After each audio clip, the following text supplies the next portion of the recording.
Hi friends, ఈరోజు మనం దొండకాయ మసాలా కర్రీ ప్రిపేర్ చేస్తున్నామండి.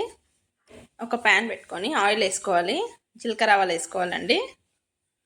కొంచెం అయినప్పుడు ఉల్లిపాయలు వేసుకోవాలి, బిగ్ సైజ్ ఆనియన్స్ 2 తీసుకున్నాం. ఒకసారి కలుపుకోవాలి. ఇది మసాలా రాని వాళ్ళు కూడా ఇన్స్టెంట్గా చేసుకోవచ్చండి. ఓన్లీ నువ్వుల పౌడర్, పల్లీల పౌడర్ పెట్టుకోవాలి. దొండకాయలు ఇలా కట్ చేసి ఆయిల్లో ఫ్రై చేసి పక్కకు ఉంచుకోవాలి.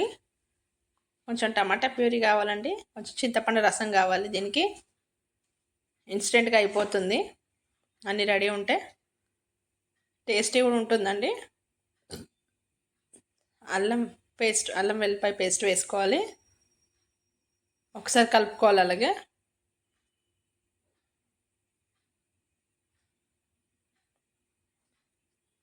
ఈ ఫ్రై అవుతున్నప్పుడే ఉప్పు, కారం వేసుకోవాలండి.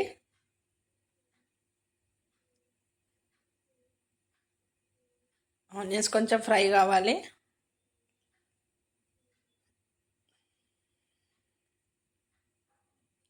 ఇప్పుడు పసుపు,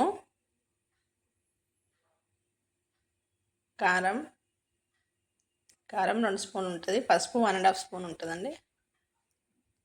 ఉప్పు తగినంత వేసుకోవాలి. 1 స్పూన్ వేసుకొని ఒకసారి కలుపుకొని ఈ మిశ్రమంలో దొండకాయలు కూడా వేసుకొని ఒకసారి కలపాలండి. కలిపి మళ్ళీ ఆనియన్స్తోని ఒకసారి ఉడికించాలి.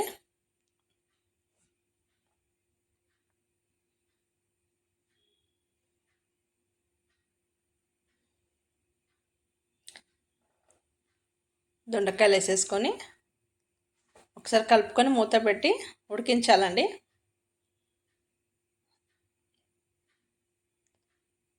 సింపుల్గా చేసుకోవచ్చు, ఈజీగా అయిపోతుందండి.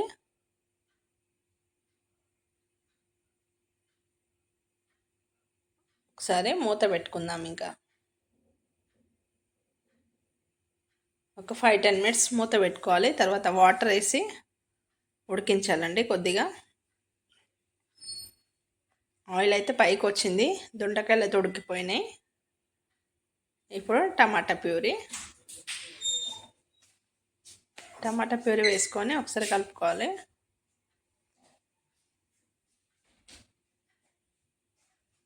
ఒకసారి కలుపుకున్నాక కొంచెం చింతపండు ప్యూరీ, కొద్దిగా చింతపండుతోనే కొంచెం నిల్వ ఉంటుందండి.